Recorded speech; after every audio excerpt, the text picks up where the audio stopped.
It's probably the biggest thing that's happening on the planet right now, but it's the most hidden thing in the world. In the month of December, the energies have really skyrocketed, and it's something that's happening on a cosmic level as well as a local level. The concept of I am points to our true nature as part of God or creator or infinite universal intelligence. So stating I am connects us to that source when we are using that statement with pure intention. And whatever we say after I am is empowered or perhaps activated.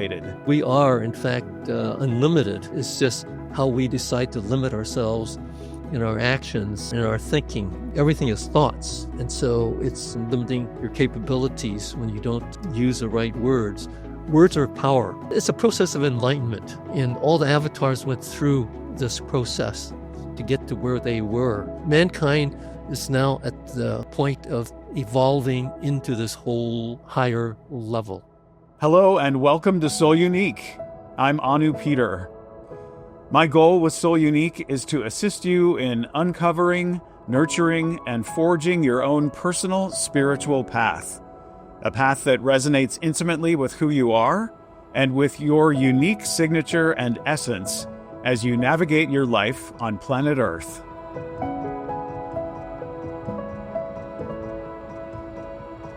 In this episode of Soul Unique, I'm having a conversation with a dear friend, Jerry Jin. Jerry is someone who always inspires and amazes me. You could even say that he pretty much blows my mind.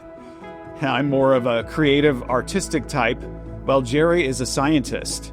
But the arena where we meet is the mind and heart-expanding world of healing, spirituality, the nature of reality, and the evolution of personal and collective consciousness. Jerry's diverse background includes 50 years in the areas of healthcare, pharmaceuticals, diagnostics, and biotechnology, and 20 years in the pursuit of research in the arena of what he calls mind-being, which encompasses the study of consciousness and the nature of reality from the physical to the spiritual. Jerry has co-founded and held executive roles from CEO to inventor in a number of successful companies over the years. He's also done research for the National Institutes of Health, and he is board certified by the American Association for Clinical Chemistry and the American Society of Clinical Pathologists. Jerry holds a PhD in biochemistry from UC Berkeley, an MBA from Loyola College, and a BS in chemistry from the University of Arizona. On top of all of that, Jerry is the chairman of the Foundation for Mind-Being Research, otherwise known as FMBR, which is an organization that bridges the arenas of science, consciousness, and spirituality. And in the last 4 years, Jerry has published 2 books that offer the opportunity to learn about his deep dives on his path as what he calls a seeker. The first book is The Seeker and the Teacher of Light, on the teachings of, I'm going to say this correctly if I can, Joachim Wippich and the Mystery of 369. And the second book is Science, Subtle Energies, and Spirituality, A Path to I Am. Wow, that's a lot of credentials. But I wanted to share all of that because I think it presents Jerry as a person of exceeding integrity and intelligence with a pragmatic background in earth-based science, which presents a grounded and fascinating contrast to his continually unfolding work and research as a seeker in the more esoteric and subtle arenas of spirituality, consciousness, and the nature of our universe. So with that, I want to say welcome to Jerry Jin. Thank you, Anu. I'm happy to be here today. I am happy to be able to give forth whatever information I can to help people on their path. So I look forward to this interview and this podcast. So appreciate what you're doing. Wonderful. Thank you, Jerry. It's so great to have you here. And thank you so much for joining us. There's so much I'd like to ask you about, but to touch on it all would take hours, literally, if not days of discussion. So I'm going to focus on some key points that I think will be of great value to Soul Unique listeners. First thing I want to ask you about is the experience you had when you turned age 60, when you discovered that you could feel and see energies. I think this all started in a yoga class. Would you please tell us more? Sure. It was a very interesting journey that I had. I went to a yoga class, and the person teaching the class said, we'll start off with a little bit of Qigong. And I didn't know what Qigong really was at that point in time. I heard about it, but the first thing you did was to generate Qi. And you did that by rotating the hands around your body, and that builds the energy of Qi. And then he said, this guy Harriman, who's a good friend of mine, feel the central column of Qi. So the central column is right through the center of the body. And so you put your hands, one hand above, one hand below the other. And he said, feel the energy. And I did.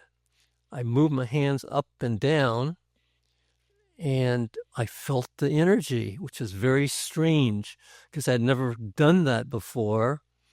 And it was there, palatable. And if you let the energy build, it becomes like a weight between the hands. And if you push down on the weight, you feel it being pushed down.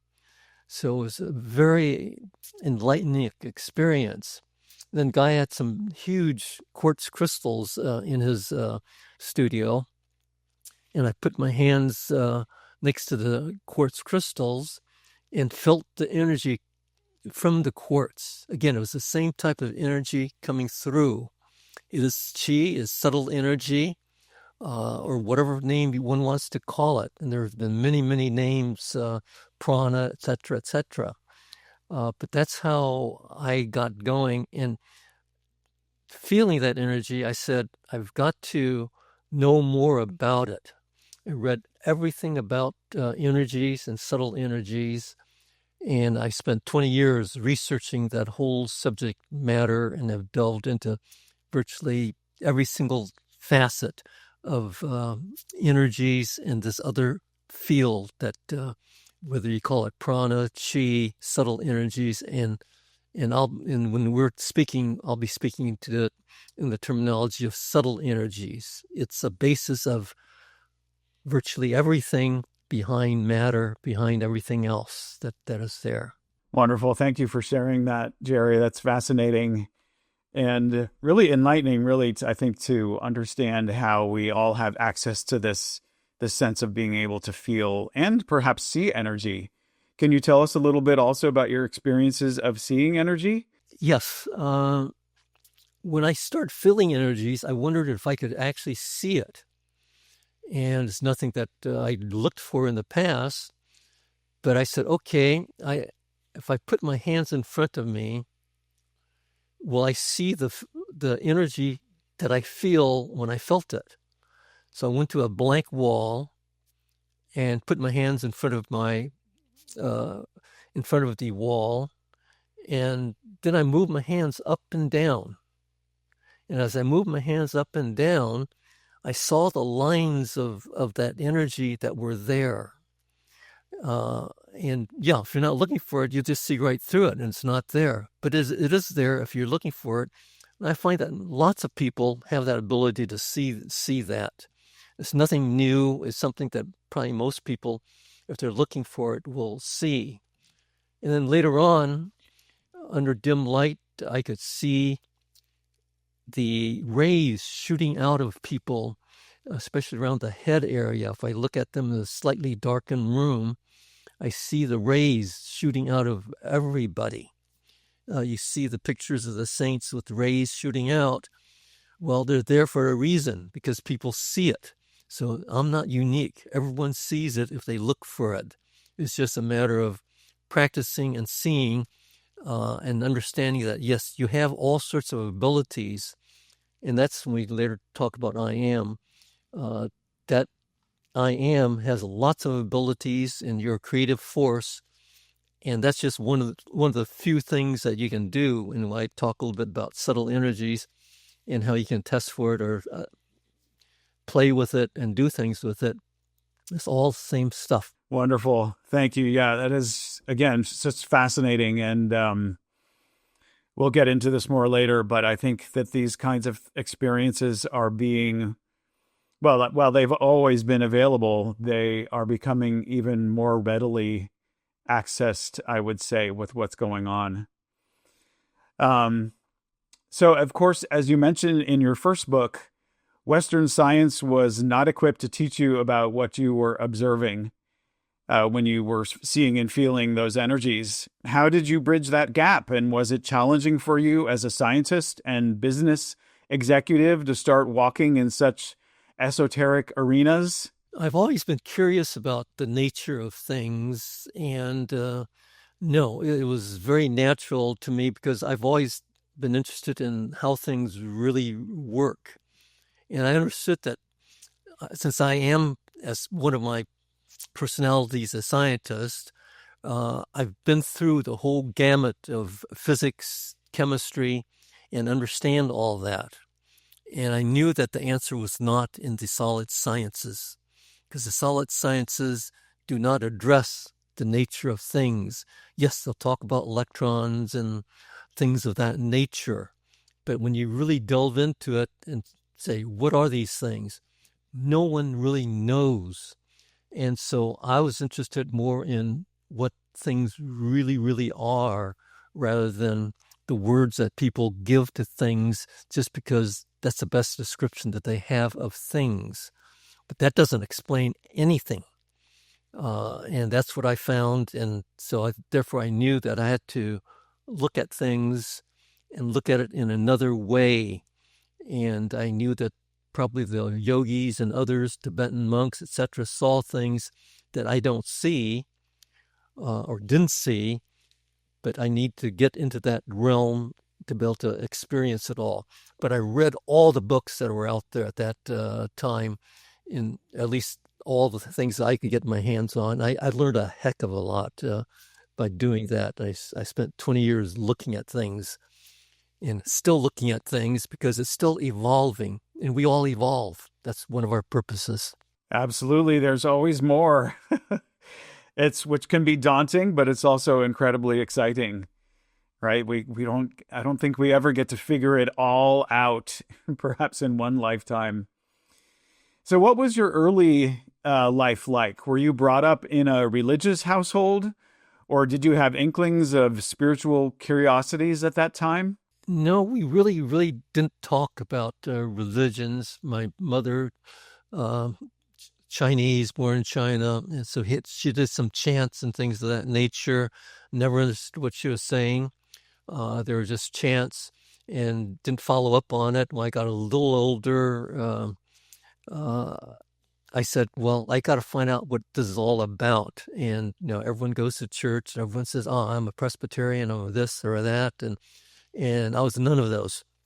And therefore, I decided to read and study all the religions. I studied Christianity. I memorized the greatest story ever told. I studied Buddhism, what was the Muslim religion, what were the Hindu religions. So I looked at everything, and when I was done looking, I went through a lot of experiences of really getting myself to believe. But then the religions typically had things that didn't resonate with me. If you don't believe in this, you'll go to hell. Or those are bad guys because they don't believe in what we believe in. And I thought about that. I said, that makes no sense whatsoever. And I sort of just dropped out of religion altogether at that point in time because I couldn't believe that, you're going to kill off half the population, or half the population is going to go to hell because they don't believe in something, and let's do things to make them believe. And that just would not resonate with me. And so I changed at that point in time. I've changed the other way now, and I'll probably get into that later, because I think I've now understand what all this is about, at least to a certain degree. Oh, Jerry, we're so much on the same page with all of this. I'm with you. I was brought up in the Christian church, and as soon as I was able to make my own choices after I left high school, I really never looked back. I think there was some value in some of it, and I certainly recognize that for many people it does have value. But for me, that was not my path. And really, I have my parents to thank for honoring that my path went in a different direction than that path. And interestingly, in the years following that, my parents' paths changed as well. I think the religions did teach something. And if you really look at the words of the teachings, the Christ factor, for example, it's not necessarily what the religions teach in the churches, but it teaches you that who you are. And if you listen to the words, the avatars taught that, but the people following that did not teach that, and therefore did not empower the people. And therefore, the religious folks took the power to themselves versus letting people know that they are the power, versus the avatars taught that they are it. But it's just that the message didn't come through. And for many, it's still not coming through of who everyone really is. Yes, Jerry, thank you for sharing that. Even Jesus said, everything I have done, you can do as well. And I think that's in the Bible, but it's often overlooked or not really taken seriously, I would say. So I recall that one of your explorations since I've known you was studying the meditation technique and spiritual practice of Kriya Yoga. Can you tell us about your experience of Kriya Yoga and perhaps of discovering the mystical, incredible, maybe magical 5-pointed white star? Yeah, that's an interesting story. After reading Paramahansa Yogananda's book, The Autobiography of a Yogi, I decided to learn about Kriya Yoga. And so I went to the temple. I said, I want to learn Kriya Yoga. And they said, no, you can't do that. You have to go through this 1 year of exercise. And if after that time, if we feel you're qualified, we'll teach you Kriya Yoga. So you spent a year meditating and learning, going through the basics of meditation. And I had already done the transcendental meditation and things of that nature before. But I went through the exercises, and it's probably the last 4 months of the exercises that really gets you deep into the meditation. And you're forced to, before they'll teach you Kriya Yoga, you have to go through about 4 hours of meditation per day in that last 4 months. And they teach you a mechanism where you, in fact, listen to yourself, you listen to your chakras, and you listen to each one, and you, in fact, start hearing the music of the chakras. Each chakra has its own tones, and you start hearing that. At that point, I had not yet seen the 5-pointed star, but as I completed that, and they taught me, therefore I was eligible to take the Kriya Yoga, and I took that, which is, again, forms of breathing and exercises while you're meditating and chanting. I did that for a little bit, and they're asking me, do you see the star? And at that point, I said, yeah, I'm starting to see something. And it was, in fact, a 5-pointed star that you see when your eyes are closed. And so you're connecting with your pineal gland, and you're seeing something else. You're seeing light. And other times you're just seeing light. And the light sort of shifts from white to sort of, for me, slightly golden green type of coloration that's in the background. So that's just the part of the awakening of the self. And so that's what Kriya Yoga gets you to, but doing the practices of it does get you into a deep, deep state of who you are. And so that practice is a very good practice. And the stuff I do with Joachim now gets me into that state versus 4 hours or 3 hours or 2 hours or 1 hour. I can get into that state within minutes. And that's what the affirmations do, because now you're linking up with your essence. Thank you so much for sharing that. Yeah, that's a good example of one thing that comes out of, I think that's Hinduism, isn't it? The teachings of Yogananda. Yeah, it's a yogi practice, and the gurus that are there's some amazing folks that have lived and are living that can do all sorts of amazing things. And the Tibetans teach one form of things, of learnings, and the yogis have slight variations on that, but it all comes back to getting you to be who you are, and also to be the loving person and the divine person that everyone is. Yes, thank you. So let's take a bit of a quantum leap forward now to a concept that you have mentioned already, and you discuss in depth in your books and presentations, the concept of I am.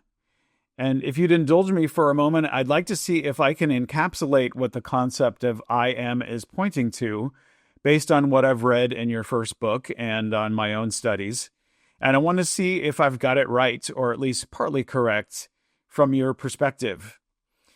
So the concept of I am points to our true nature as part of God or creator or infinite universal intelligence. The fact that each of us has what could be called inherent divine lineage. And there's the ego's version of I am, which says things like, I am a business person, or I'm a chef, or I'm a college student, and so on. But that's not our truest essence. Our true essence outside of the egoic mind and outside of, or in addition to, inhabiting a physical body is simply that we exist, we are, and thus from an individualized context, I am. And so if everything is part of infinite universal intelligence, or God, then I am is connecting us to our inherent abilities with which we are imbued by intrinsically being a part of that infinite universal intelligence. So stating I am connects us to that source when we are using that statement with pure intention. And whatever we say after I am is empowered or perhaps activated. Does this synchronize with how you would describe the concept of I am? You said it perfectly. You said it better than I could ever say it, probably. But well, thank you. I am is your essential self. Everyone is I am, and everyone is eternal as a result. And it's the perfect description of who we really are. We're not just the teacher, scientists, etc. These are what we're experiencing in this lifetime, but the eternal you that you connect to when you do affirmations or get deep into meditation, or just say, I am, with capital I, capital A-M, you're now linked to that essence of who you are. So you're stating it perfectly. Wonderful. Thank you. Oh, good. I'm so glad. Thank you. So that brings me now to your meeting with the healer, and I think he could also be called a spiritual teacher, Joachim Wippich. Can you please share a little bit about how you met Joachim, what he has taught you, and how those teachings have opened up your understanding of our world? Well, Joachim is an amazing, amazing man. And we met in a number of different ways. I started learning dowsing, and when we were doing spoon bending, and when I joined the dowsing group, and FMBR introduced me to that when we were doing spoon bending, Joachim was there, and he was one of the guys teaching a bit of dowsing and other things. And was also, what he was also doing was going on Saturdays to Starbucks, and he'd donate his time for healing, for letting people learn about who they are. And I went to one of his sessions. They're just free sessions. He just is there, says, I'll be there. If you need any help, I'll be there to help you in any way possible.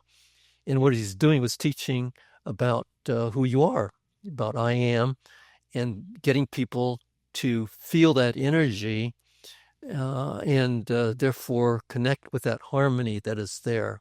And I went to one of those, and then I kept seeing him at the FMBR meetings because he knew I was going there. And we learned that they were each on the same path.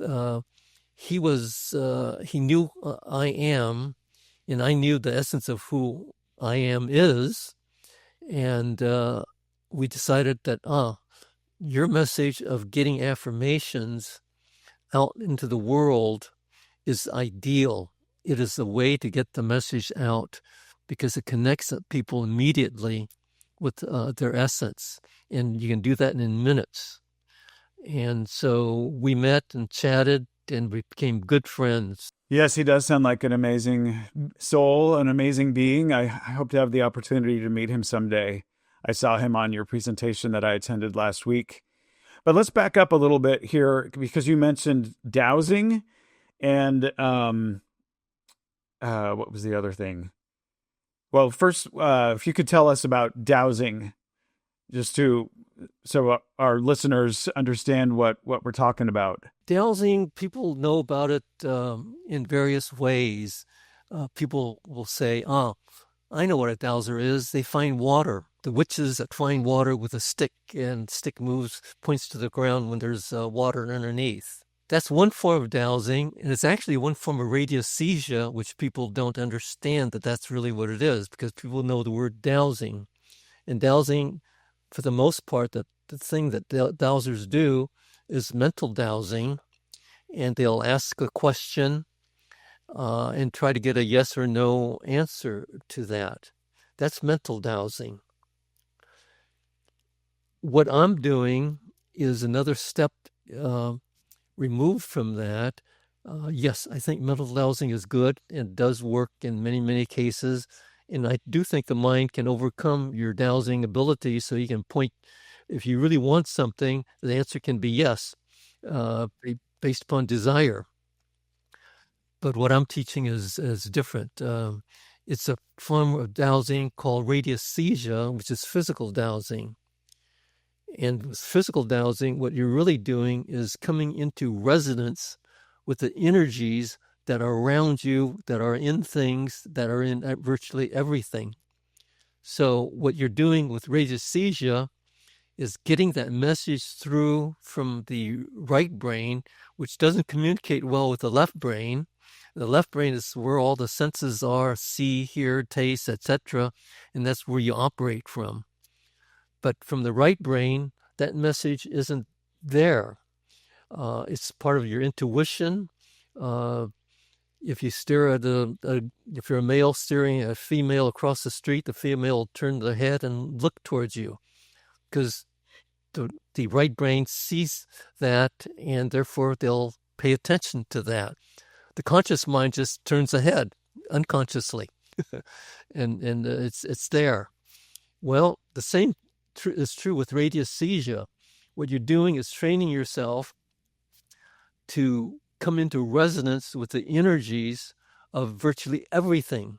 And then you pinpoint the energies of anything specifically by saying, I want to know the resonance with this color blue, or this energy of white, or whatever it is that you want, or the sound. And you have that intention there of coming into resonance with it, and you find the wavelength based upon the length of string on the pendulum, which gives you the resonance to that energy. And it's that length of string and that resonance that connects you with that energy, and now you're in tune with that energy. And that's different from I want to listen to the energy or make my pendulum go. The pendulum does its automatic thing when the string length is correct. It automatically goes clockwise because clockwise is resonance. It's the negentropy aspect of things. Creation is negentropy. Decay is entropy. And when you're in tune and in resonance with it, that means it's something that's good for you, or it's something that you can tune in on and recognize, and therefore the pendulum goes clockwise. So you're not doing any mental dowsing at all. You're feeling the energy that comes in, and you're letting the right brain make the decision of when the pendulum should go clockwise. No mental aspect of it other than this is what I want to do. And then the string length determines the energy that you're looking at. So it is a science. It's a science in which you are the person that is doing it. And I also want to back up and ask you about when you're talking about like the man looking across the street at the woman, was that because the woman, were you using that description because a woman is potentially more in alignment with their intuition and their right brain, so they would sense that? Or would that also happen if a man was looking across the street at a man, or a woman was looking at a man and the man would perceive it, etc.? Yeah, it's universal. I just used a woman because I'm a man. I look at the woman. Okay. It's your intuition, but it's more than that. It's the waves that are there, the subtle energies that are there, and you're detecting it. And everyone has that ability to detect anything they want to pay attention to. It's really paying attention and intention, and the other person will see it. I think women are more intuitive than men for the most part, but not all. Many men are very, very intuitive. Sometimes they pay less attention to it, whereas a woman tends to pay a little more attention to those types of things. But that's the only difference, that we're all the same within us. We're all immensely divine, wonderful, beautiful persons. So let's just take a moment and back up a little bit further. You also mentioned spoon bending, which I think our listeners would love to hear a little bit about that and what your take on it that is, as especially being a scientist. Everything is thoughts. And once you come to that realization, then the thoughts can do things that you didn't think were possible.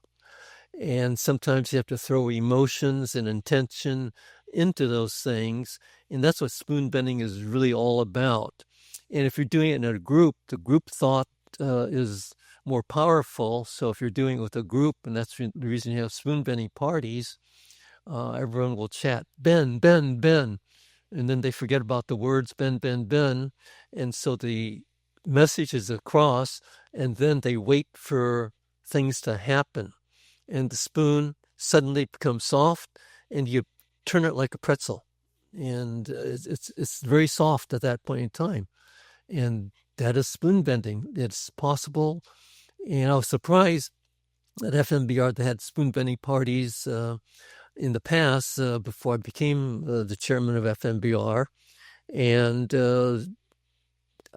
I asked, can we see how many persons really can bend spoons, or who has bent spoons in this room? And about 3/4 of the group said, yeah, I've bent a spoon. So I was one of them. Wonderful. You have that ability. And now you know that you are more than just what everyone thinks they are. Yeah, it's pretty mind-blowing. And with that in mind, I feel compelled to share something here where I've actually had the experience of seeing the white 5-pointed star in my third eye with my eyes closed. And this was an exercise that I was engaged in when I was a student up in Washington State, which is kind of a controversial place, but I had some mind-blowing experiences there. I'm no longer a student there, but I value what I got from that because it really stretched and opened my mind about what was possible. And we were doing this practice where I think there were 300 people there in this first retreat that I did, which was a week. And we were all in a building on this property, and each of us made 2 3x5 cards with an image on it of something that we wanted to create in our lives or something that was important to us. And it had to be an image that we could keep in our mind's eye, in our third eye, so to speak, but keep in our mind's eye that we could visualize easily. And then a team of staff members went out and put all of these cards face down on the inside of a fence on a giant field about the size of a soccer field. And then all of the participants who had made these cards came out to the field. Of course, nobody knew where their cards were on the perimeters of the field, on the inside of the fence. And everybody put blindfolds on. And we did a sort of meditation process that we called consciousness and energy, which took us into a sort of a deep focused state using deep breathing. And then the idea was that if you're able to, we had blindfolds on. The idea is that if everybody is able to hold, or if a person is able to hold the image of one of their cards, we're only doing one card at a time, strongly enough that as they walk on the field, they will be guided by spirit or by energy waves, whatever it is, to their card. And they, of course, have no idea where their card is on the field. I mean, that just sounds crazy to me, but I would say, so I was in what could be called beginner's mind, and I was excited about this exercise and the possibilities. And so the second time I hit the fence, well, the idea was, I guess I should say a little bit more, that when you hit the fence with your blindfold on, and of course you're walking slowly and you have your hands out in front of you. So if you hit the fence, you are only allowed to look at the card that's immediately in front of you. You can't look over to the right and to the left and try to see if maybe those cards are your card. You're only to look at the card that you felt that you were guided towards. And if that's not yours, then you go back to the center, you turn around and around both directions, you have your blindfold on, and then you start walking again. So I hit within the first 5 to 10 minutes of this exercise, with 300 people on the field, 600 cards on the perimeter of the field on the fence.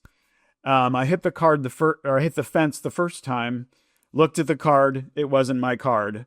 Went back to the center, put my blindfold back on, round and round and round, round and round and round, walked around again. And the second time I hit the fence, I picked the card up, and it was the card that I had been focusing on.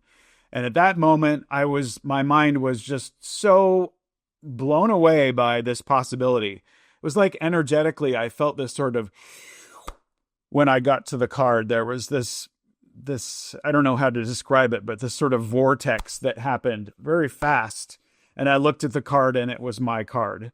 And I started crying, and I just couldn't believe it. And interestingly, then for the rest of the week, we did this exercise, I think, probably 3 more times, maybe 4, in the next few days, each afternoon. And after the first time, I got so in my head about it all that I wasn't able to do it again. There was one guy in the group who did it every single time.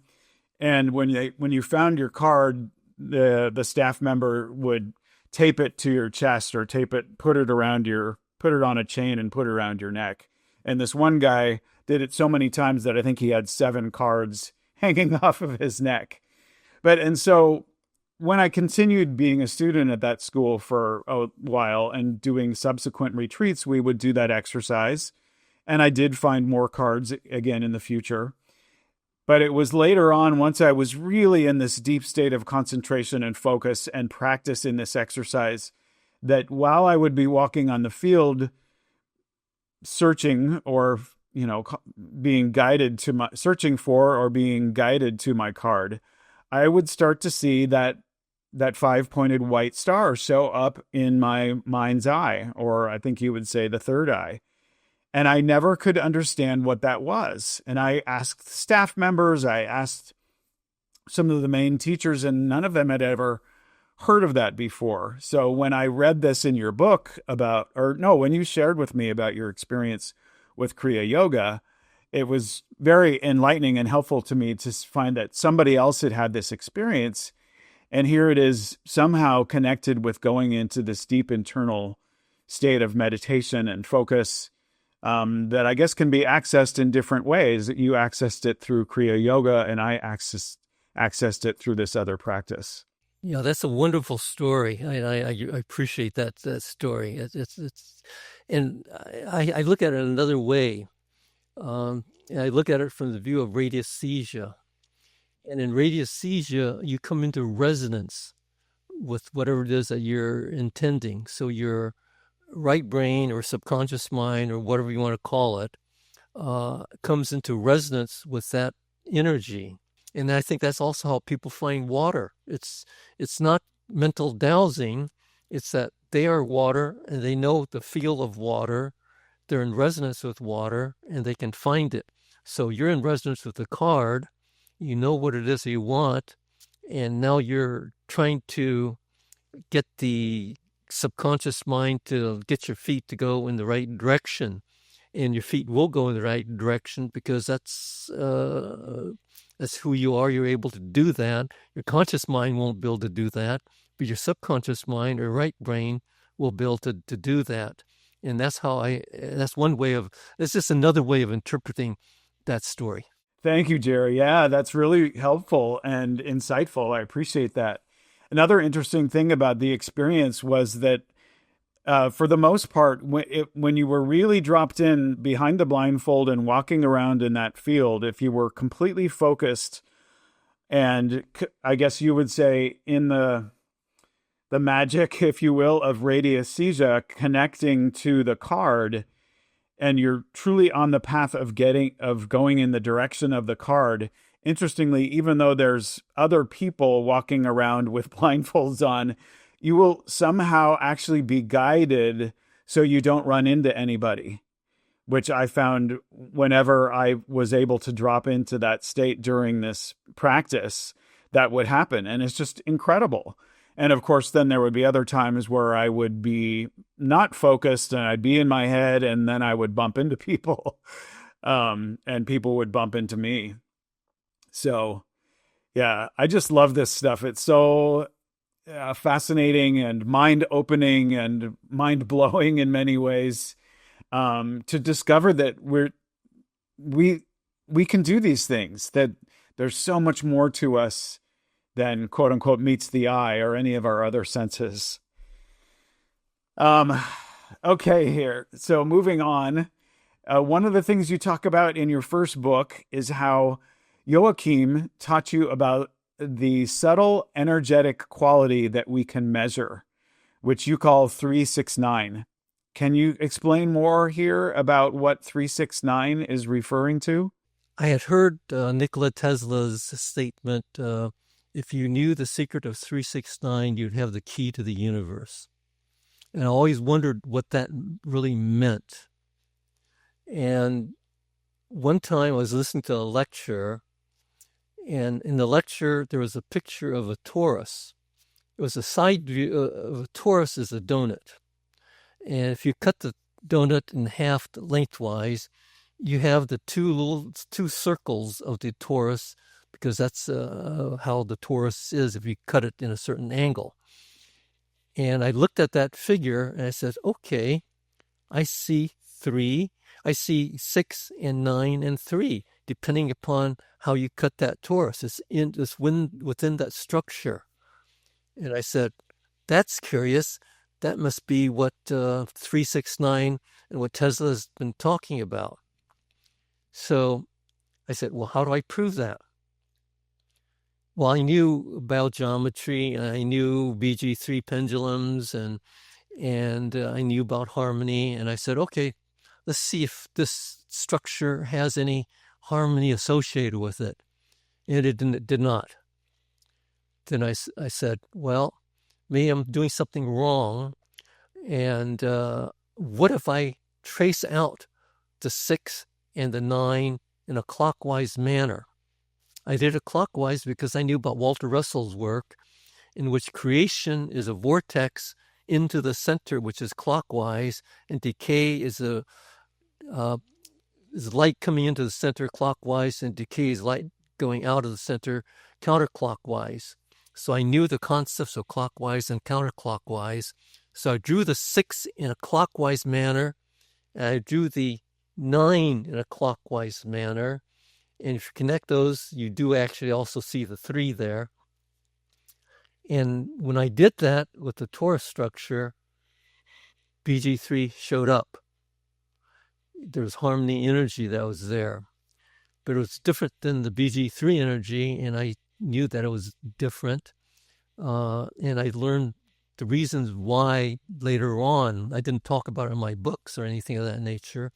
And I found that all the key symbols in the Hindu religion, Chinese religion, all had symbols that gave the 369 energies, or the harmony energies that were there.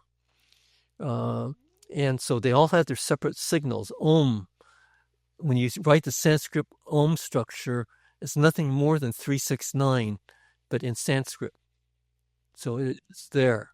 You write yin yang, the symbol of yin yang with the circle and the curly Q around it.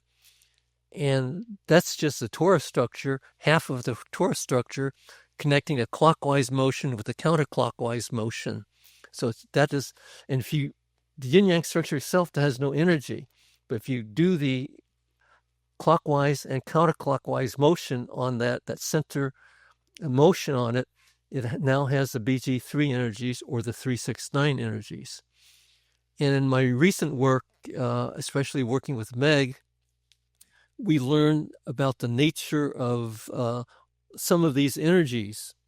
And the energies, the initial things that we learned were the torus nature of the energies. And so BG3 is the masculine torus going into the center, and the feminine energy going into the center is the 369.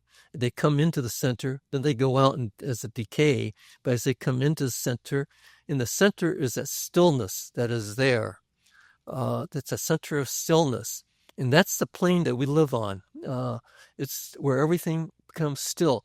As it's going in, it's big circles coming in and goes very fast. That's the reason your vibrational rate goes up as you come into the center and as you douse and make the affirmation statements. I am rethink I am. If you say that, you're out here and out, then you go faster and faster. And then when you're there, stillness, the pendulum stops. And so it's these two concepts of these things, of the BG3 and 369. And then with the shift in energy, which I'll talk about later, the shift causes other energies that are even more powerful than the 369 to come into being, and those replace the energies. And each shift has higher and higher and higher levels of energy. And these early shifts were in the thousands. The new shifts are in the quadrillions, which is 10 to the 15th and higher. So I'm getting ahead of my story at this point in time, but because I'm trying to describe 369 and BG3 and what it's all about. So it's a story of how we learned about things, and it's not given in my first book. And the stories of 369 having the energies that it had is now in the past, because the new energies have supplanted that.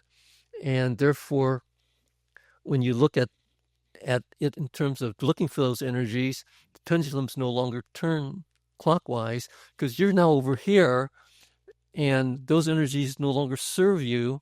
So therefore, it's a different scenario altogether, and you are no longer the same person you were a couple of years ago, because now you're living up here. And everyone who is of a loving nature is living up here now. They just don't realize that unless they do a personal wavelength and check articles and seeing if things resonate. Because it's like electrons going into different orbits.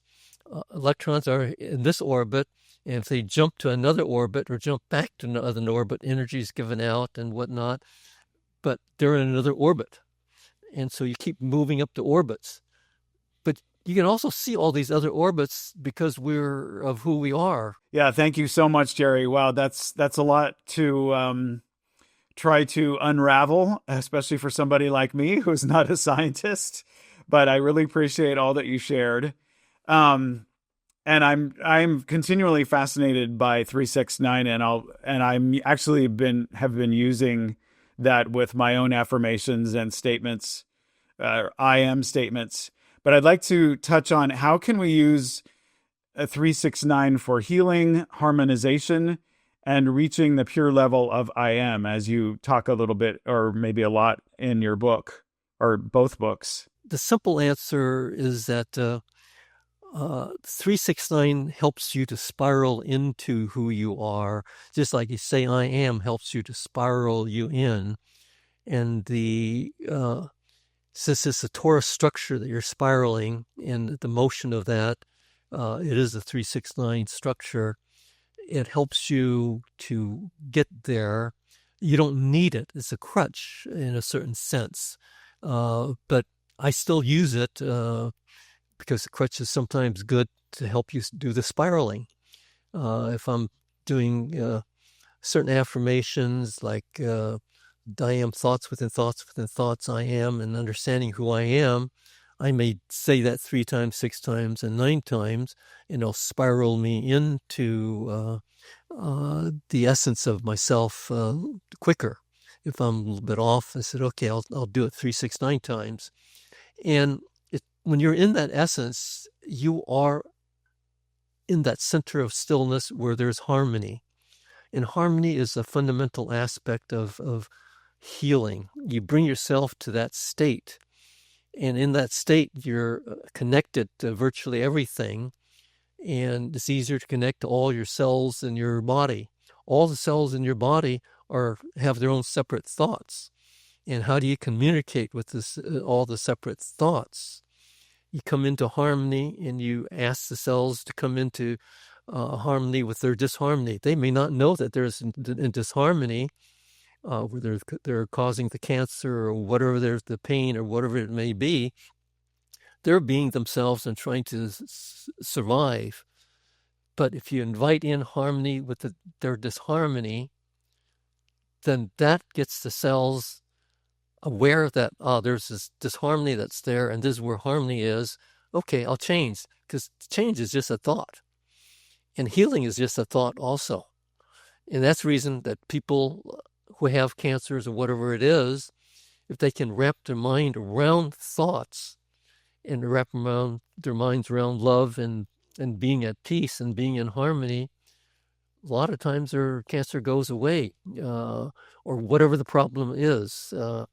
It's a ability to not limit yourself in terms of your own thoughts. And that's a easy thing for me to say, but very difficult thing to do.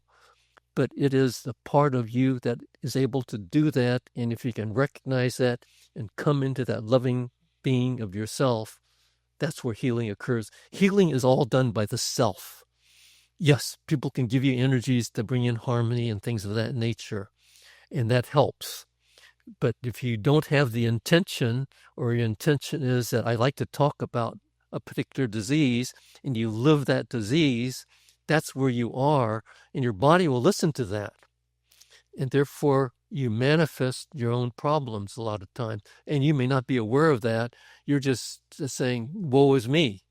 But you're manifesting because that's where your attention is. And therefore, your body thinks, okay, that's where your attention is. Let's listen to your message.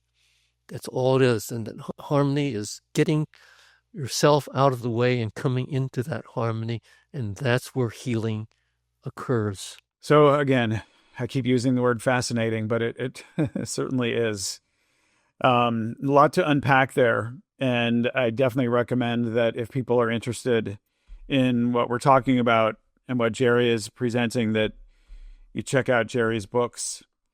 So, and in your book and in your recent presentation that I attended last week, you talk about how 369 can be used in the form of affirmations affirmations that are empowered and activated by use of the words I am and the energetic principles of 369. And one of the affirmations you mention is I am rethink I am. Can you explain how that works and what the word rethink is pointing to? I see it as two different definitions of rethink. One definition that's more common that everyone can recognize easily is that you can have thoughts. And if you have a thought, that's where your mind goes. It goes in that direction. I'm a conservative, I'm a liberal, I'm a teacher, whatever it is that you're thinking, that is where you are. But thoughts and thinking is a limiting word. So therefore, you want to get away from the limiting word because that locks you into a way of thinking. And so if you use the word rethink versus thinking, that opens the door to all the possibilities that are there. So what Joachim teaches is that forget the word think, always use the word rethink. So that's one definition. Then in the statement of I am rethink I am. So in this case, the rethink has to do with I am. Most people do not know who they are. They think, oh, I'm the teacher, I'm the student, or whatever it is that I'm the wife, I'm the husband, etc., etc., etc. They have all these little pockets. Whereas the thinking, who you really are, is the essence of all of everything. The essence of who you are is really what you're trying to get to. That's where your true home is. That's where the harmony is located. So even though you do not know the meaning of I am rethink I am, the word says it, and you're a creator. And when you say those words, the message comes through. What you're doing is you're spiraling into the truth of who you are. So as you say, I am rethink I am, and you spiral into your essence at that point. And so making that statement without knowing anything else, your pendulum in radiesthesia, if you do your personal wavelength, will go faster and faster and faster. If you measure those energies, and I did that little experiment of someone not knowing anything about it, but just stating the words, I checked their level of energy before and afterwards. It went up to 100,000 or 200,000. I don't remember the exact number, from a few thousand, just by stating those words. They hadn't gone to the center of stillness yet, but that's what center of stillness. But the vibrational energy had already gone up considerably. So that's the magic of rethink. And there's other words that have that magic also, but rethink is a key one to spiral a person into their essence. Yes, I remember you talked about that last week in the presentation, and it has a sort of quality of sort of dropping you into a deeper state of being, or perhaps expanded. Would it be correct to say that rethink is kind of like reconsider, or like open to more unlimited possibilities around your thoughts or your perception of reality, or what you're focusing on in the moment? I think the words are very, very crucial words in our vocabulary. And if we use the words more often, we'll run into a lot less problems. And there's a lot of those words that I sometimes in my meditation, if I go to sleep, I repeat a whole litany of the words because of the power of those words, because you're trying to get yourself not locked in to things that may not be beneficial. We, in fact, are our own worst enemies because we use so many words that are limiting. And Joachim's dream is to have a dictionary that eliminates all the words that are limiting, because we are, in fact, unlimited. It's just how we decide to limit ourselves in our actions, in our thinking. And it's really, everything is thoughts. And so it's limiting your thoughts and limiting your capabilities when you don't use the right words. Words are power. The old saying of when you're a kid, uh, words won't harm me. It's sticks and stones that harm me. Those types of words. No, it is the words that sets the stage for everything else that occurs. And if you teach a child to be loving and give them the right atmosphere and everything else, you set the stage for the whole life. And the same is true with all these words. You use the words properly and you become unlimited. And that's the goal. That's where the shift is all leading us to be who we are. Would you say words are sort of like a form of programming? And if we have a sort of a structure of words that we say that make up or describe our current reality, we can sort of get locked in that programming and we just continue to repeat that, even though we may be asking for change or transformation in our lives. Definitely the case. Words are limiting, and we learn the words from our parents, from teachers, from the government, and from everyone else. It's how to recognize that and teach yourself to not limit yourself, because we really are unlimited, and we should behave that way and be the creator that we are, as long as we're doing everything in harmony and love. One of the statements or affirmations you mentioned earlier was that I am thoughts within thoughts within thoughts. And that's one of the statements where you use the 369 repetition with the statement. Can you explain that a little bit? Like, what does the I am thoughts within thoughts mean? And then how do you use that with 369? You are, in fact, thoughts within thoughts within thoughts. You just may not realize that. If you considered your body, if you're talking to your body, each cell has its own thoughts. Each atom has its own thoughts. Each organ has its own series of thoughts. So if you're thinking about healing and you want to think about that, consider every organ as having their set of thoughts. And therefore, if you want to communicate with that, you have to get down to the level of communicating with it. So you can say, I invite thoughts within thoughts within thoughts to rethink with me.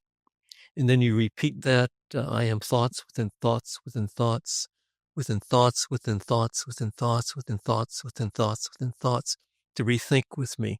That's 6 times. And you do it one more time, 9 times. And you can get to that level of that state where healing can occur. And then you can put in the further phrases of I invite in harmony with the disharmony of the cells that are causing whatever the problem is. So you bring yourself to those stages and you learn to do all those types of things.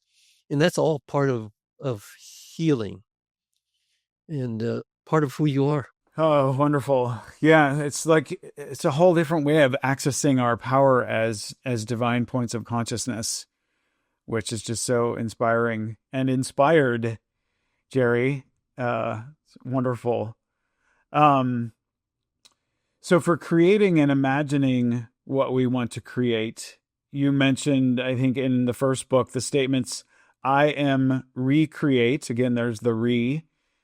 And I am reimagine I am. Or sorry, it's I am recreate I am. And the other statement, I am reimagine I am. Can you please tell us more about these and how those can be used? Well, we're always creating, we're always evolving. And if we want to truly evolve, then we really want to do more. And if you recreate, you can recreate the things that you want to see happen in the world or in life, in your own life. And it's more powerful. Yes, you can be a creator. You can make this beautiful wood carving or whatever it is you want to do. But if you're recreating, you can see a bigger picture and you want to see that bigger picture. And therefore, your creation will be more. And so the word I am recreate, I am, or I am reimagine, I am, brings you to that next level. It's just that rethink brings you to that next level. Recreate brings you to that next level. And the word re-see is another key word, because when you see something, you're seeing one thing. It's like thinking, you're thinking one thing. But if you re-see, and those things are past. So if you want to not be encumbered by that past and see all the possibilities, then you recreate, you rethink, you re-see. And those are some of the key words, or remember, know. All wonderful words that enlarge your scope of who you are and what you can be. Okay, thank you for that explanation. That's very helpful. So I want to share with you that after reading about 369 in your first book, I started adding 369 to my own meditations. And after I meditate for a period, I will often do affirmations that include I am statements, such as I am divine love, I am divine light, I am divine wisdom, I am divine peace, and so on. From your perspective, am I using or phrasing these statements correctly or as effectively as I could? What you're stating is very, very good. Joachim has a particular statement that he uses, and I use, and I say it in different ways depending upon what my goal is. If I'm trying to influence the world to be more loving, I may state it in such a way that I maintain, sustain, and support divine love, harmony, gratitude, divine light and life, divine forgiveness, compassion, humility, tranquility, happiness, joy, wisdom, oneness, and inner peace. And then you say, I am. Or if I'm just talking to myself and I still want to get the message out, I can state it with regard to myself, that I am love, harmony, gratitude, etc., and say exactly the same words over again. And then you're linking yourself to all these messages. And that's what you're doing when you say your divine love, and you're making the statements. You're choosing the key ones that you're making statements. They're all important statements, and they all encompass who you are. And I think you're amazing as a result. And because you do that, and you're trying to get that message out, and trying to get that message out with these podcasts. And I think that's wonderful that you're doing it. Oh, thank you so much, Jerry. Thank you very much, Jerry. That's another thing I remember from what Joachim talking about, that thank you so much is actually implying sort of lessening or a limited quality when we say so much. So I have tried to change that phrase to thank you very much, or something that's a little more effective and unlimited. So let's take another quantum leap now and touch into what you talked about recently in your presentation that I attended last week, which was called Birth of a New Humanity and Increasing Vibrational Energies. You also called it The Shift. Can you describe the subtle energies in and around us, what they are, and how they've been building over the last couple of years, including the massive increase just in the last few months? Okay. Well, back in 2023, before May of 2023, everything was sort of normal, and we had our structures. We had energy surrounding us. We had a biofield and a corona surrounding it. We had a central column, and it had different colors going up to the top of the crown and down below into the feet and the earth. And the biofields around us had this ribbon-like effect, like an eggshell, Easter eggshell with the colors that were there. And we had layers of BG3 and 369 within our structure, within the biofield next to our body. And it was of a certain size, about 5-6 feet is the size of the biofield that surrounds us. And what happened after 2023 was that continuously changes were occurring. There were activations that were occurring to us, and that would trigger things that would happen. Example, your pineal and pituitary glands, the energies that they're right next to each other in the brain.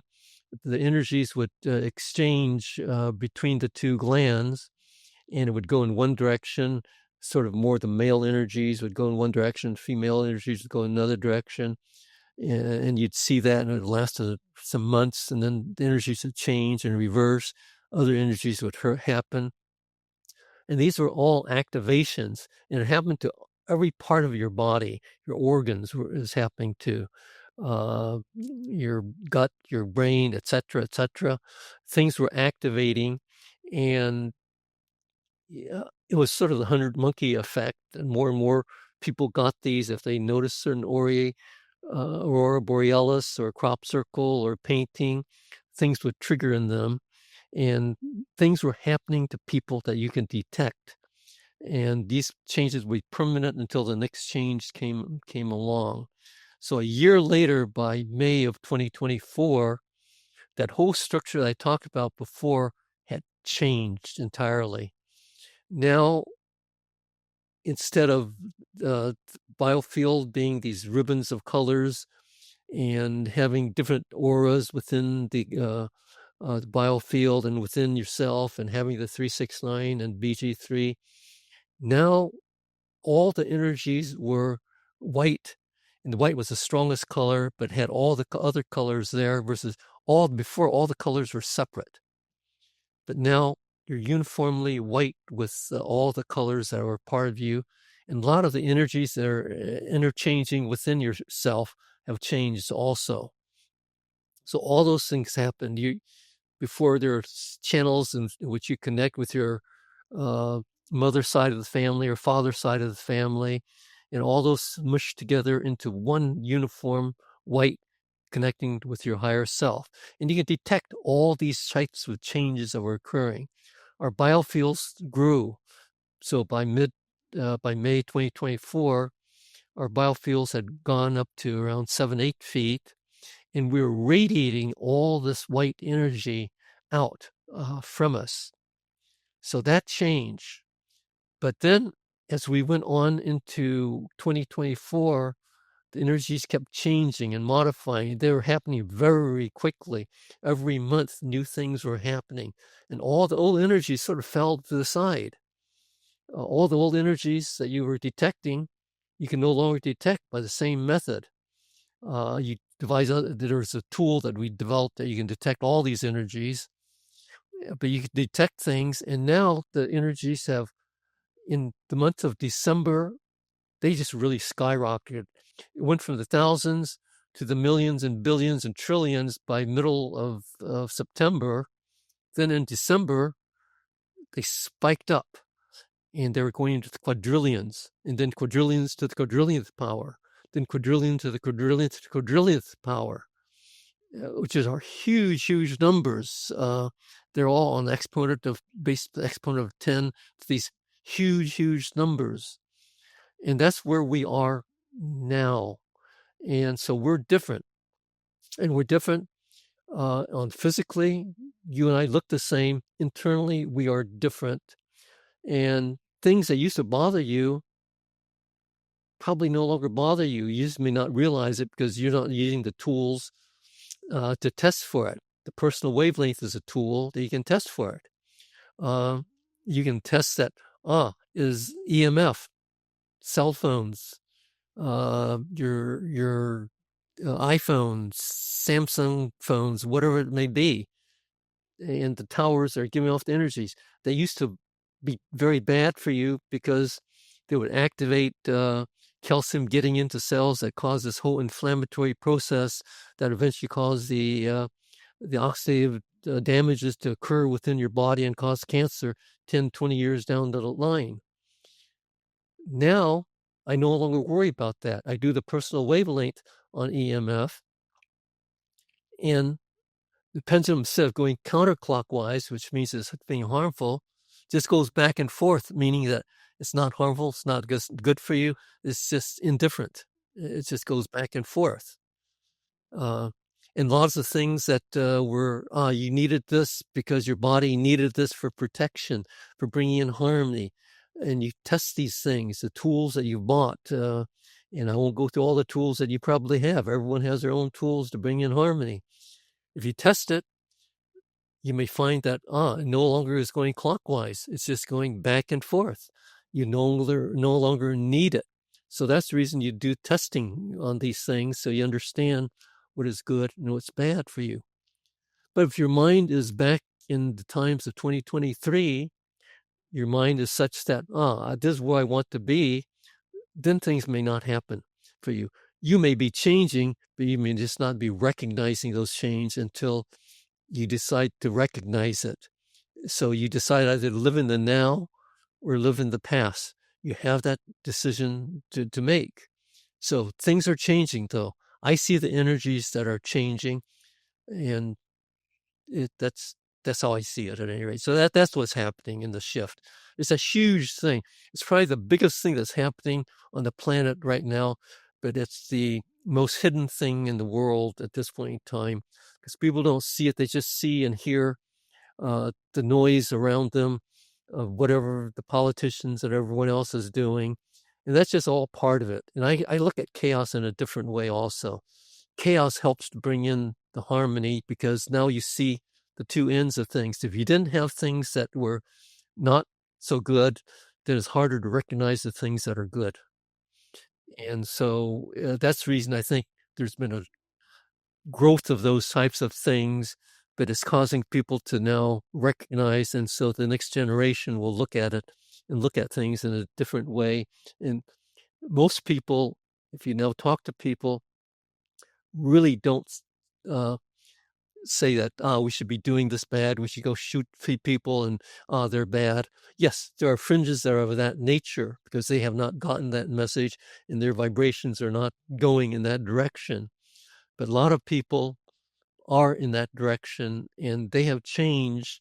And if you take these people like yourself and myself, if the government says, go there and shoot those folks because they're bad, are you going to do that? Of course not. You're going to just say, okay, shoot me if you have to. That's not what I'm going to do. And you're going to take that. And besides, you're eternal anyways. And most people don't realize that they're eternal. But they are. Everyone is eternal. And once you realize that, things just keep going on. Your view of everything is different. Oh, it's very exciting. What a time to be alive. So these energies you're talking about are in us and around us. Is that correct? They're part of everything. It's just that it's not the typical standard electromagnetic energies that people measure, and pure scientists will say, I can't measure it, so therefore it's not real. But that's their belief system. But if you're in the Hindu religion, there's prana, there's in Chinese medicine, there's qi, and you can work with it and do things with it. And if you know radiesthesia, you can measure it. You can detect the amounts of it. You can detect the various qualities of it, and you can do all sorts of things with it. And it's all you and who you are. So it depends upon what your system of belief really is, but you are more than just the matter. Matter has these energies into it. And if you now start studying the energies are evolving in this amazing way. It used to be just the vortex that you're seeing. Now the vortexes have combined in all sorts of different ways, and the elementals have combined in all different ways. Sound has come in, light and everything else has come into it, shadows and light and everything else. So there's thoughts within thoughts within thoughts, all combined in this miraculous ways that are who we are and what these energies are. And that's the reason the energies are skyrocketing. It's not just this one thing. It's all the symphony of things that are occurring within you. And if you study it and look at it, you'll get it. or you can ignore it. And it's all up to the individual as to what they want to do. But it's there. At least that is what I am detecting, and that's what Meg is detecting, and the army of folks that surround us that are detecting it that way. But not everyone is detecting it that way, and I'm not there to change anyone's mind. It's how people want to look at things, and how they evolve, and everyone is going to evolve accordingly. I'll get my messages across, and hopefully enough people will listen, and the 100 monkey effect comes into play at some point in time. But that is what I am doing, and trying to help in this process it's a process of enlightenment, in essence. And all the avatars went through this process to get to where they were. And so mankind is now at the point of evolving into this whole higher level. That's how I see it, at any rate. No more separation. We're connected, but we're separate, and we'll all always have our own separate ways of looking at things. But we're also this oneness that is there too, because we're all of the same nature. We're all these little bubbles doing its own dance. And if we see what the dance is, then we can help that dance along. And that's really my sole purpose in doing all the things that I do at this point in time. I love it, Jerry. Again, so inspiring. And you've mentioned Meg a couple times already. So that's Meg Lund, who is a scientist that you're working with. And I understand, based on your talk last week, that you and Meg have been testing for and studying these energies, and have created systems or techniques by which you're able to test and study these energies. I'm right there with you, but it just brings up so many questions, I have to say. And, one of them is, where do these increasing energies source from? Does this energetic increase have anything to do, I'm curious, with what is called the precession of the equinoxes, the cycle of our planet and solar system's orbit that completes itself and restarts its orbit every 26,000 years? Yeah, I think all of it is related, and it's hard to pinpoint any single thing. It's just like a child going through puberty. It's something that happens, and whether it's precession, the timing of that, it's happening at this 26,000 year cycle. So something is happening. Did it happen before? Probably in some way. But again, we don't have records of anything of that nature. We have the Mayan calendars, so we see something and we know something about the 26,000 year cycle, which the Mayans knew about.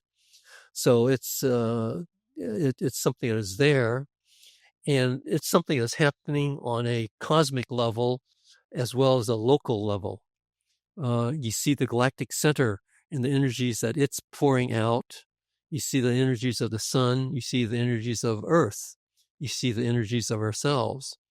Our energies are reflecting what's happening on the Earth. Earth, a year ago, did not give off these quadrillions and quadrillions of what I call EQ, energy quality units out. Was not doing much of anything. But then as the energy started going up, Earth started going up, and we started going up also. And so the galactic center is involved, the sun's involved, the moon's involved, Earth is involved, we are involved, and we are becoming the centers of these things on Earth also. So we're intimately involved. There's a lot of us on Earth now. And I think that's you hear the stories that the star seeds have come in at this time. And I believe that is true also. I believe it's true that the reason you're here at this time, the reason I'm here at this time, I'm not saying I'm a star seed or anything else. I don't know what I am. I'm just me. And so I'm not claiming anything. But we're here for a reason, and therefore we're doing the things that we're doing. I was driven to do what I'm doing right now. I didn't realize that growing up. yes, I got to make a living. I got to do various things. And I got my parents didn't have any money. So therefore I had to figure out what to do and go forth in life. So I did all those types of things. But once the impulse came and once the age that impulse came in was there, I changed my focus. I'm still doing all the other things, but I'm also focusing a lot of my attention on this because that is who I am at this point in time. And that's what I want to do. I'm not trying to make money on doing anything. I'm just trying to get the message across and let people learn for those who are willing to learn. Wonderful. Yeah, and clearly people are resonating with this and are interested. I mean, the Zoom presentation you did last week, there must have been, I don't know, 100 people or more on there. It was really wonderful. So you also talked about how as creators and divine points of I am consciousness, we can put these increasing energies into use in our lives. One example was being able to improve the quality of water. Just briefly, I'm curious if you can tell us how can we do that and what effect does it have on the water? Water is universal. It's, 85, 95% of us. It's a huge amount of our body. And water is probably not just water. There's various states of water.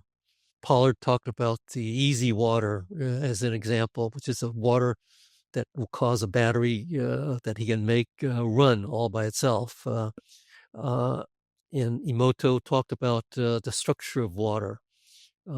If you give water love, the crystals become very crystalline and pretty. They're hexagonal and beautiful to look at. If you give it hate and anger, the picture of you freeze water and look at its crystal will be jagged and it'll be something that's not very pretty. So water has a lot of structure. And structure is probably within the cells of our body. It's probably in a crystalline manner within our body. We think of it as just this liquid water that you drink. It's much, much more than that. It'll pick up the energies. That's the reason homeopathy works. It's picking up the energies of whatever it is, even though you dilute the molecule so it's no longer in the water still holds the energy of whatever it is that it's picked up. So it is there. And if you give it EQ, the energy equality of the quadrillions of energy units there, it'll pick that up also. Typically, I explain that if you have a glass of water, in the old days when I was looking at water, it had, in the EQ terminology I use now, or the BG3 terminology I used then, it had maybe 200 units. Not a heck of a lot, but something. And then I learned to bless water, and Joachim used to say, just put your hands around water, and the energy will go up. And I did that, and I measured that, and it went up to 1,000, 3,000 or thereabouts. A good amount of energy. And you can measure all those energies with the old tools. Even with the new tools, you can measure that energy. Then I made the statement that, well, if I can do that by just putting my hands around it and knowing who I am, what if I say and shout out, I am blessing this water. And when I did that, the energy of the water went up to 1,000,000, which is very, very amazing for me. Now I'm in the quadrillions. So, and I've learned something about subtle energies. You're a creator, so you can do things with energy and you can copy the energies. I can copy a color of red and I can put that on a Zoom call, the back of your wall back there. And if you knew how to detect red, you go back to the wall and immediately say, oh, okay, the red is here. It's not over here. It's not there. It's right there. And it'd be where I put it. And you do that instantaneously. So I said, okay, if I can do that, what if I say I am copying my I am energy, essence energy, and permanently placing it in the water. Now, if you measure that water is now in the quadrillions in terms of its energies. Or you can do that, and you do that with the pipes coming into the house, or write I am, VC I am, and put the energies of that into the pipe by just placing it and sticking it onto the pipe. Now you have water that's coming in that is at much, much higher level. So you have these abilities that if you want to use them, they're there because you're a creator. You just want to create in harmony and don't want to create in disharmony and do things that are negative. But you can do all sorts of things if you're loving. If you're in disharmony and do things that are negative, you're probably not going to get all these abilities. But you have it, and everyone who's listening to this talk is of this nature, have it. It's just a matter whether they want to own it or not own it, and want to get rid of limitations or not get rid of limitations. Because we don't believe that we're beautiful and amazingly delightful divine beings, but we are, and it's taking possession of who we are that's really the basis of all the things that we can do. Oh, again, I love it, Jerry. This is just so inspiring. So I know you're a scientist, but would you be willing to comment on perhaps the personal, social, and worldwide implications of this enormous increase in energies that is taking place? It seems to me that these energies have the potential to amplify whatever is active within us. For example, as you said, people who are in a place of negativity or darkness that's in need of healing, that darkness in whatever form it may take, I would assume with all this energy coming in, the energy will cause it to be increasingly more activated and brought more palpably to the surface so it can be seen and healed. And likewise, if we are operating primarily in the realms of love and compassion, those qualities would be amplified and activated as well. Would you agree? I would agree. You have all the energies and all the tools that are needed. But we do also have free will. And your free will is, you'll state what it is and whatever you believe is from your free will. If your free will says, I want to be in pain because I get attention this way, or whatever it might be, you can have that. It's your will of what you want.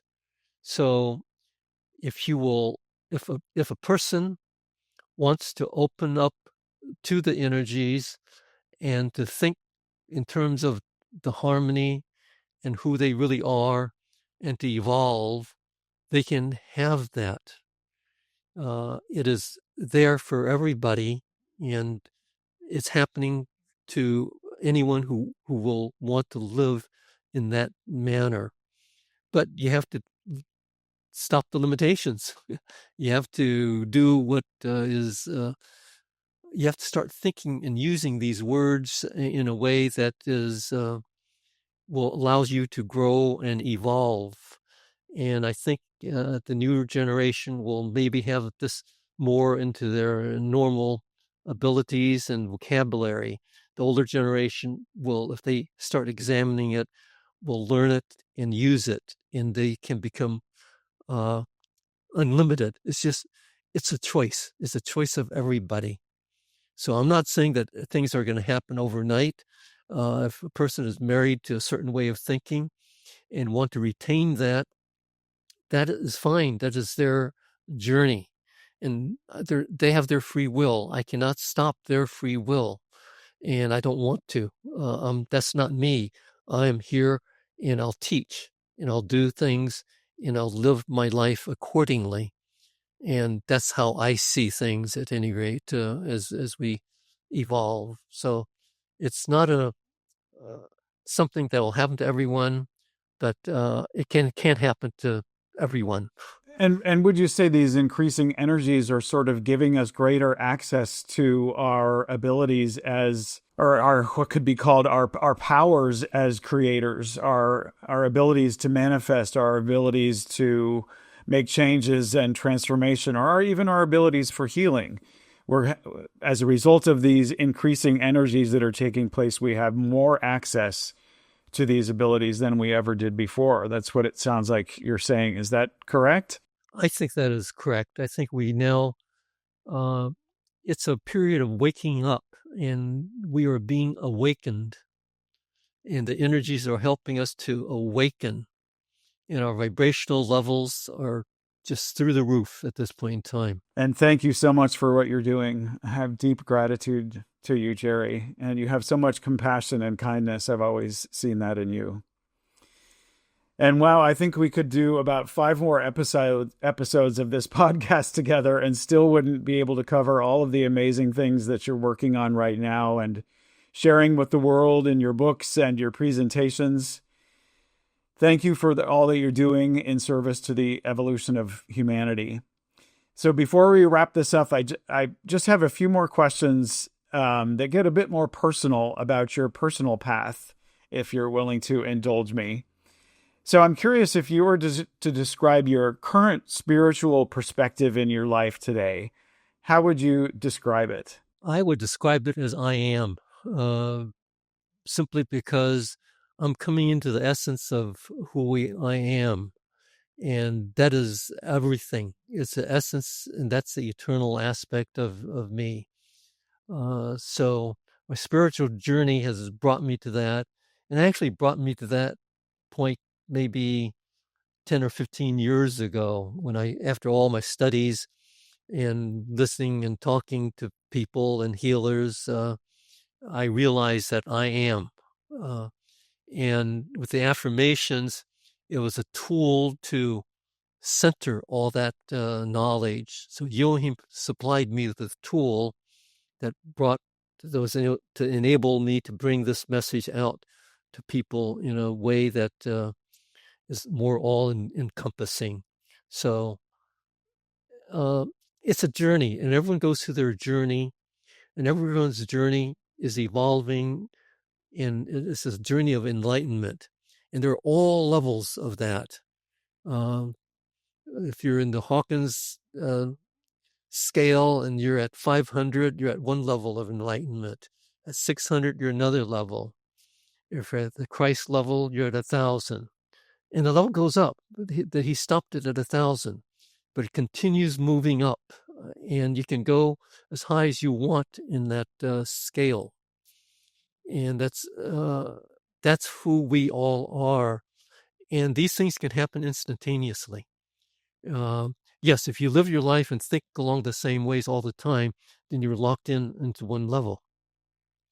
But if you change your perspective and come to realize who you are and step away from limitations, you're automatically at another level. And that level goes up. Now I can do this. Now I can do that. Well, it's not doing things. It's just you're removing the limitations. And it takes time to remove it, because you don't necessarily believe that you can do that. You believe it because you've done it. You've done something that says, I can do that. So another level of limitation goes away. You do something else. I can do that. Another level goes away. And as you do that, you're going up the evolutionary ladder.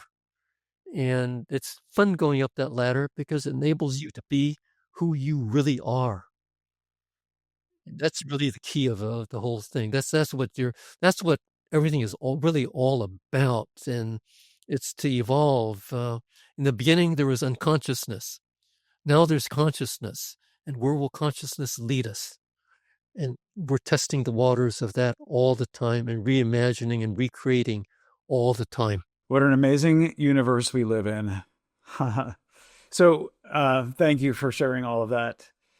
If you could give advice to someone seeking a deeper connection with themselves and with all that is, what would that be?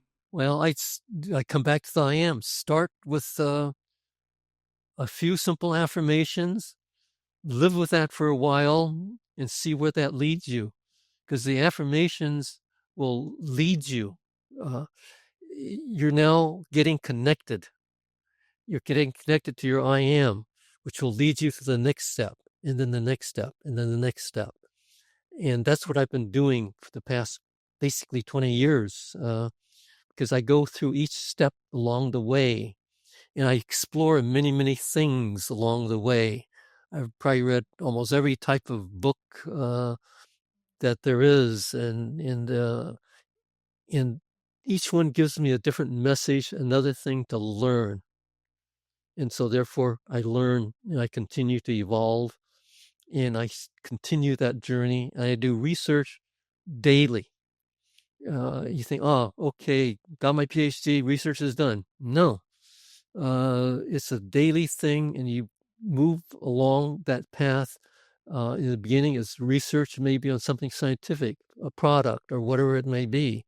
Now it's research on things that are of the subtle energy level, and where does that bring me? And where will that eventually lead? Because everything comes back to probably how everything is structured.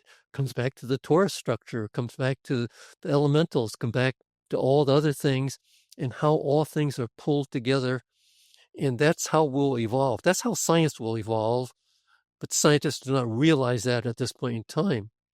But that is the way of evolution, because that's the way things really are. Yeah, I love it. I mean, it so perfectly reflects really what my goal is for the whole concept of what I call soul unique, which is the idea that, we all have our own paths. And when we're in alignment with who we truly are as individualized points of divine consciousness and follow our paths, we will be what could be called guided on that path, or we'll just be able to navigate our path by always going towards sort of that divine spark. Like when we discover something that propels us to what's next, and so on and so on and so on. And usually there's like a feeling with it. There's a knowing that, oh, this is the path I want to go towards. This is the path for me, the path of evolution, or the path of personal discovery, or personal wavelength, or and so yeah, I just love how you're talking about that we're all on this trajectory of evolution. And that's really what's going on here on this planet at this point in time, at least. So you mentioned books. You've read a lot of books. What is if you had one, maybe two all-time favorite spiritually oriented and inspiring books, what would it or they be? Well, it's hard to say one, because it's a journey of a number of different teachings. Harold Percival, Thinking in Destiny is a good one. Yogananda's, Paramahansa Yogananda's autobiography of a yogi is another one. The one I'm reading right now is another one. Meher Baba, Creation and Its Causes. And the list goes on. Melchizedek's, Drunvalo Melchizedek's had his Flower of Life book and gave me a lot of information on the true history of how everything came about that I didn't know about before. So it's been a journey of many, many things. It's a journey of books. It's been a journey of meeting people. I've met some wonderful teachers in my life. Dalian Mata is one good teacher. Carolyn Corey is another good teacher. And I've just had all these teachers here and there that I've experienced. And I've experienced a lot of things. I've gone through every healing course that there probably is. So I've understood all the different types of things that people go through. And they each had their own lessons. Kriya Yoga had its own lessons. So these books I just mentioned are just a part of it, but they're a good part of it. And you see different things. The Course in Miracles, I saw one message that was there. And so I got the one message, even though the book is that thick.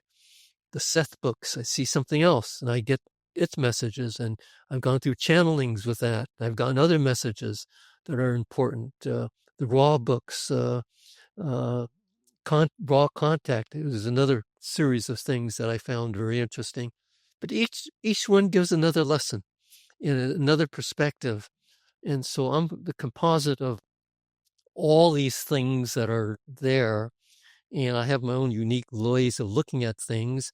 And right now it's all centered around I am, because that's the essence of who we are. So all these things help to create that I am that is there right now. Even the shift is helping to augment that I am aspect of it for me. But I'm seeing all these energies coming together in very, very unique ways. On your path, I'm curious if you could give some guidance with regards to helping people on their paths. Are there any red flags people should be aware of when exploring different spiritual paths, communities, teachers, or teachings?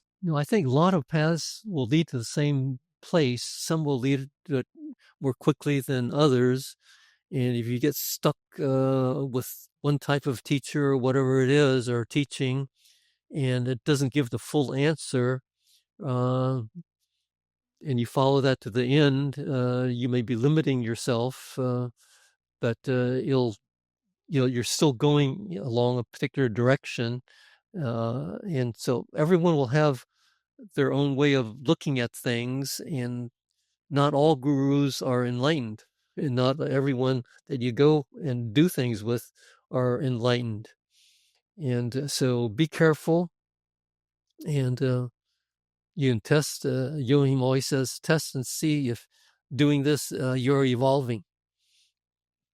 So you ask the question, I am evolving if I do this, and you see what the pendulum says. But yeah, if you really want to do it, your mind's going to tell you to do it anyways. So if you're not using radiesthesia, but you can still ask the questions, and you can probably get a better answer than not asking the questions. What about, can you do the pendulum like over a book and say, is this going to help my evolution? Is this in alignment with my path? Yeah. Is it I am evolving if I read this book? And watch to see if the pendulum goes clockwise or counterclockwise. Wonderful. So here's one last question for you. What's a simple but powerful shift that someone could make today to feel more spiritually aligned? Just say, I am rethink I am. That's it. Or I am re-see I am. But I am rethink I am is a good one to begin with, because it sets the stage for everything else. It sets the stage for you getting to the I am state. And if you state that, your energy automatically goes up, and you start thinking about that, and eventually you'll figure out what I am is. As you start reading my book, you'll get that maybe a little quicker. Even without reading it, things will come into your life that will sort of direct you in that manner. Because things don't happen by chance. Things happen because you're in a particular direction and you're willing to go where your heart leads you. Follow the heart. I love that. Well, thank you very much, Jerry. It's been a joy to talk with you. If you'd like more information about Jerry and his books, visit his website at jerrygin.com. That's JERRYGIN.com. And his books, once again, are The Seeker and the Teacher of Light. I'm just going to show these on screen here. And Science, Subtle Energies, and Spirituality, A Path to I Am. And these books are available on Jerry's website. Oh, and I did want to also ask, Jerry, you're working on a new book with your research associate, Meg Lund. When will that book be available, and does it have a title yet? Well, I hope it'll become available sometime this year. Yes, Birth of a New Humanity, or Birth of New Humanity and New Earth. And it'll have a section on thoughts also, because thoughts are really what the I am is all about, because the thoughts are really behind all these things. Wonderful. I will definitely be watching for it, and I look forward to reading it. Thank you again, Jerry. It's been a joy to talk with you, and to even grasp just some of your wisdom and your insights and research. Truly amazing. And again, as I said earlier, mind-blowing. But perhaps someday in the future, we'll come to a point where all of this is just like everyday stuff, right? That's the evolution of humanity. So I wish you well in your continuing journey as a brilliant seeker and pursuer of knowledge and truth. Thank you, thank you, thank you. Thank you, Anu. Wonderful being here, and hope the message gets out to the world, and the world sees some of this message so that we continue to evolve. Yes. Thank you, my friend. Thank you. So in a moment, I'll be back with a short recap of my conversation with Jerry, where I'll pinpoint the resources, suggestions, and guidance that Jerry shared in a way that will make it as easy as possible for you to take whatever you might have been inspired by or that you found interesting and use it to help you in navigating your own personal spiritual path. Thank you for being here. Wow, that was quite a conversation with Jerry Jin, and I'm so grateful to him for joining me here on the second episode of the Soul Unique podcast.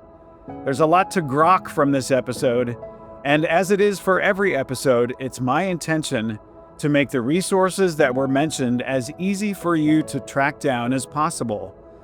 And in addition to what was mentioned in this episode, after our discussion, Jerry provided me with a list of other books he recommends highly that were not mentioned in our discussion. If you'd like to explore them further and enhance your own path, the books, concepts, and methodologies, as well as the people that Jerry mentioned in our conversation, are listed in detail at soulunique.com. And in the case of many of the books mentioned, there are links provided for where you can find them. It's my intent as the Soul Unique podcast forges ahead into the future with more episodes to turn the soulunique.com website into a rich library of useful and inspiring information and resources that can help assist you in uncovering, nurturing, forging, and navigating your own personal spiritual path. If you'd like to join me on this journey, I encourage you to become a member of the Soul Unique family by signing up for my mailing list on soulunique.com, and I'll keep you up to date on new podcast episodes, inspiration for your unfolding path, and other resources. Lastly, I'd just like to add a quick plug here that if you appreciated and resonated with this episode, I will be forever grateful and honored if you would please like, follow, and maybe even write a short comment about the episode on YouTube, Spotify, or Apple. It will help tremendously in spreading the good vibes about forging a personal spiritual path, as well as about this new and continually evolving podcast. Thank you for your consideration, and thank you very much for listening today. I hope you'll continue to tune in to the Soul Unique podcast in the future. And I'm wishing you well and sending you highest vibes as you continue to navigate your life and, yes, perhaps even your own personal spiritual path. Thank you for being here.